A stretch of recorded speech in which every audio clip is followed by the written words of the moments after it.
नमस्कार, स्वागत है आपका एनएनसी न्यूज में। मैं हूं लोकेंद्र त्यागी और आप देख रहे हैं न्यूज नाइट। अब खबरें विस्तार से। बीजेपी के वरिष्ठ नेता लालकृष्ण आडवाणी ने अहमदाबाद में अपने रोड शो के दौरान बीजेपी पीएम पद के उम्मीदवार नरेंद्र मोदी की जमकर तारीफ की। आडवाणी ने कहा कि केंद्र में मोदी के नेतृत्व में बीजेपी की सरकार बनेगी, जिसमें कोई शक नहीं है। साथ ही साथ आडवाणी ने पार्टी में अपनी भूमिका पर जवाब देते हुए कहा कि पार्टी उन्हें जो भी भूमिका देगी वो उसे जरूर निभाएंगे। आडवाणी ने कहा कि उन्होंने हमेशा ही पार्टी के लिए ईमानदारी और निष्ठा से काम किया है।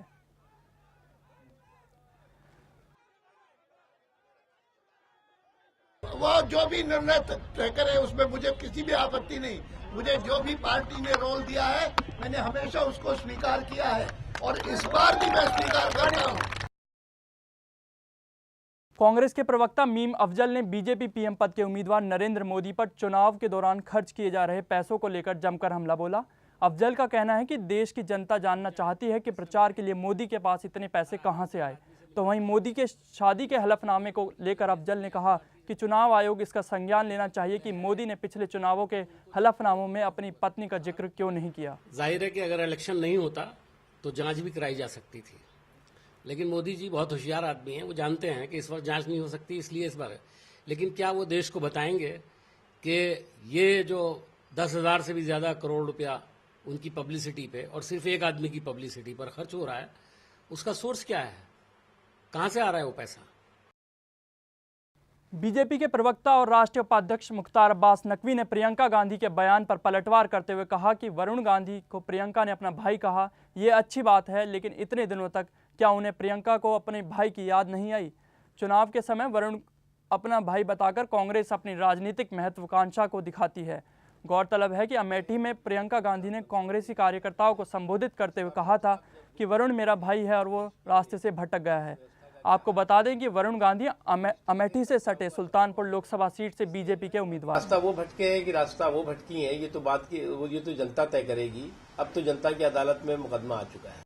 सभ्य समाज में स्थान न हो तो ऐसी स्थिति में भाई कहना बुराई की बात नहीं है। भाई कहा, उन्होंने ठीक कहा, लेकिन एक बात तो साफ है कि कांग्रेस पार्टी के जितने चुनावी चालबाज हैं वो अपने ही चक्रव्यूह में फंस चुके हैं।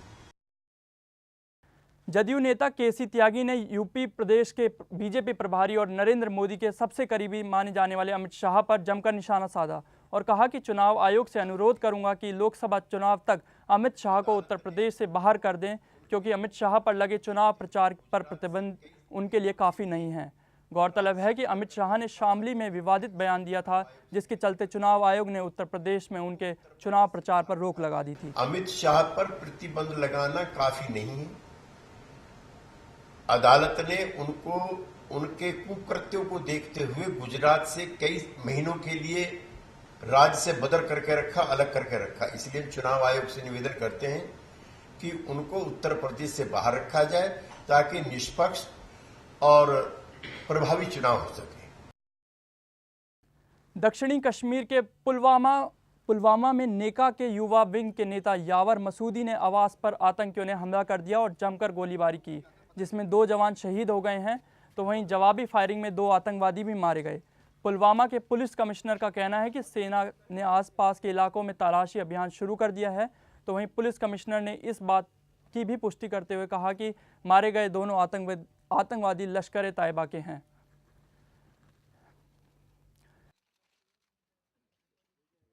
सीआरपीएफ, जेएनके पुलिस सभी मिलके वो इमीडिएटली एक्शन में आ गई और उसके बाद इनकाउंटर इनके साथ हुआ और दोनों मिलिटेंट मारे गए। अभी तक की इन्वेस्टिगेशन के हिसाब से ये लश्कर से जुड़ा हुआ है। चुनाव आयोग के कड़े निर्देशों के बाद भी प्रत्याशी आचार संहिता का खुलेआम धज्जियां उड़ाने से बाज नहीं आ रहे। दरअसल मथुरा लोकसभा सीट से बीजेपी प्रत्याशी हेमा मालिनी ने अपने चुनाव प्रचार के दौरान एक स्कूल में जनसभा को संबोधित करते हुए जनता से अपने पक्ष में वोट करने की अपील की, जबकि चुनाव आयोग ने सख्त निर्देश दे रखे हैं कि किसी भी शिक्षण संस्थान में चुनावी जनसभा का आयोजन नहीं किया जा सकता। तो वहीं प्रशासन ने पूरे मामले की जानकारी लेकर कार्रवाई करने के आश्वासन दे रहा है। मथुरा क्षेत्र में बहुत सारे गांव गई थी, लेकिन आपके जैसे इतने नसीब वाले बच्चे नहीं हैं। उन लोगों का स्कूल है ही नहीं कहीं जगह। अगर स्कूल है तो वहाँ अमृतसर से कांग्रेस के प्रत्याशी पंजाब के पूर्व मुख्यमंत्री कैप्टन अमरिंदर सिंह ने बीजेपी प्रत्याशी अरुण जेटली पर निशाना साधते हुए कहा कि अरुण जेटली ने नामांकन करने के बाद अमृतसर में मकान लेकर आचार संहिता का उल्लंघन किया है और इस पर चुनाव आयोग कार्रवाई करे। कैप्टन अमरिंदर सिंह का कहना है कि चुनाव आयोग ने चुनाव में खर्च करने के लिए 75 लाख तक की सीमा तय की है और चुनाव के समय अगर आप इससे ज़्यादा खर्च करते हैं तो वो आचार संहिता का उल्लंघन माना जाएगा। गौरतलब है कि अरुण जेटली ने अमृतसर में 1 करोड़ का मकान खरीदा है। इलेक्शन के दौरान अगर तुसी कुछ चीज़ खरीदते हो दैट कम्स इन योर ਜਿਹੜਾ ਤੁਹਾਨੂੰ ਅਲਾउंस ਮਿਲਦੀ ਹੈ ਇਲੈਕਸ਼ਨ ਵਾਸਤੇ। ਅਸੀਂ ਇਲੈਕਸ਼ਨ ਕਮਿਸ਼ਨ ਨੂੰ ਮੂਵ ਕਰ ਰਹੇ ਹਾਂ ਕਿ ਤੁਹਾਨੂੰ ਅਲਾउड ਹੈ 75 ਲੱਖ ਇਹਨੇ 1 ਕਰੋੜ ਦੀ ਖਰੀਦ ਲਈ, ਇਹਨੂੰ ਡਿਸਕੁਆਲੀਫਾਈ ਕੀਤਾ ਜਾਵੇ। जैसे जैसे चुनाव नज़दीक आते जा रहे हैं वैसे वैसे नेताओं के दल बदलने का सिलसिला लगातार जारी है। ताज़ा मामला हिमाचल के हमीरपुर का है, जहां हमीरपुर से 2 बार से बीजेपी की विधायक उर्मिला ठाकुर अपने बेटे राहुल ठाकुर के साथ कांग्रेस में शामिल हो गई और कहा कि हमीरपुर के सांसद और बीजेपी प्रत्याशी अनुराग ठाकुर के खिलाफ कांग्रेस के प्रत्याशी राजेंद्र सिंह राणा को जीत दिलाने के लिए पूरा जोर लगा दूंगी। तो वहीं हिमाचल के मुख्यमंत्री वीरभद्र सिंह ने उर्मिला ठाकुर का स्वागत करते हुए कहा कि उर्मिला को आने से पार्टी में मजबूती मिलेगी। कि हमारा परिवार बड़ा राजनीति नहीं जानता है, सिर्फ पब्लिक की सेवा करना जानता है। वो हमारी बहन है, हमारी बेटी है और हमारी पार्टी की एक अच्छी सदस्य रहेंगी और उनका पार्टी के अंदर पूरा मान सम्मान उनको मिलेगा, जैसा मान सम्मान में ठाकुर जी के किया करता था। बसपा सुप्रीमो और उत्तर प्रदेश की पूर्व मुख्यमंत्री ने संभल लोकसभा क्षेत्र के बिलारी में एक जनसभा को संबोधित करते हुए कांग्रेस, सपा और बीजेपी पर जमकर निशाना साधा। मायावती ने मोदी पर निशाना साधते हुए कहा कि बीजेपी ने उस व्यक्ति को प्रधानमंत्री पद का उम्मीदवार बनाया है जो 2002 के गोधरा कांड के लिए जिम्मेदार था। अगर वो देश के प्रधानमंत्री बनता है तो देश सांप्रदायिक दंगों की चपेट में आकर तबाह हो जाएगा।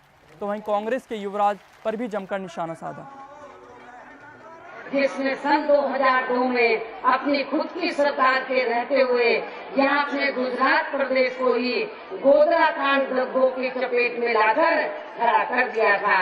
और यदि अब इस किस्म का व्यक्ति किन्हीं कारणवश गलती से भी अपने देश का प्रधानमंत्री बन जाता है तो फिर ऐसे व्यक्ति के रहते हुए यह अपना पूरा देश कभी भी सांप्रदायिक दंगों की चपेट में आकर तबाह बर्बाद हो सकता है।